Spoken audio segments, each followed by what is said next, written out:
نبی صلی اللہ علیہ وسلم نے اس کا حل کیا بتایا؟ جس کی شادی نہ ہو اور اس کی خواہش نفس بڑی ہوئی ہو اور وہ حرام کی طرف مائل ہونے سے بھی ڈرتا ہو، کیونکہ بعض لوگ پھر کہتے ہیں کہ ٹھیک ہے اگر شادی نہیں ہوئی تو ہم نہیں انسان، ہماری نہیں خواہشات، ہمیں بھی حق ہے، اور اگر حلال طریقے سے نہیں تو ٹھیک ہے ہم حرام راستے سے اپنی خواہشات پوری کر لیتے ہیں.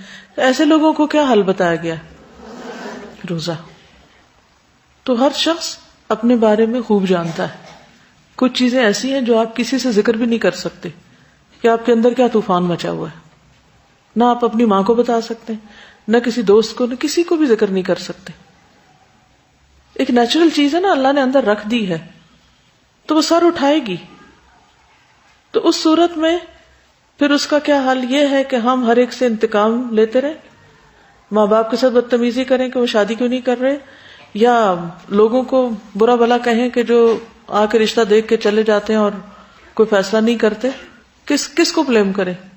ہر چیز کا ایک وقت ہے، کوئی اور وجہ بھی ہو سکتی ہے. تو ایسی صورت میں پھر یاد رکھیے کہ شادی ایک ضرورت ضرور ہے، لیکن اگر کسی وجہ سے نہیں ہوئی تو حضرت عائشہ کی مثال کو سامنے رکھ لیں. 18 سال کی عمر میں تو بیوہ ہو چکی تھی، وہ 48 سال زندہ رہی ہیں بعد میں.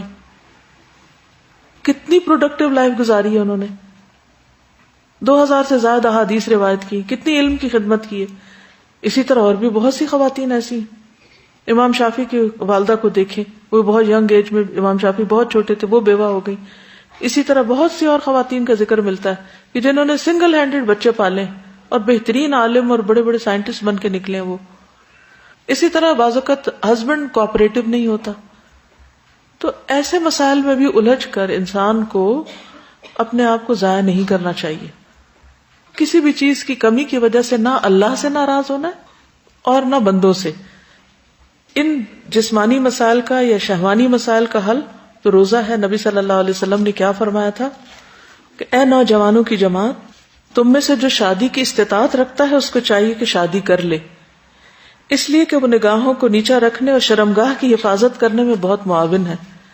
اور جو اس کی طاقت نہیں رکھتا، یعنی کسی وجہ سے شادی نہیں کر پا رہا، تو وہ روزے رکھے، کیونکہ روزہ اس کی نفسانی خواہشوں کو توڑے گا.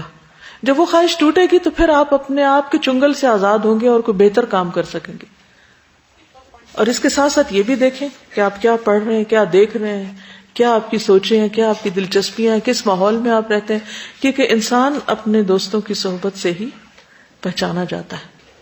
لسٹ بنائیے کہ کون سے 5 لوگ آپ کے قریب ترین ہیں، آپ کن 5 لوگوں کے بیچ میں ہیں، آپ انہی میں سے ایک ایوریج ہیں.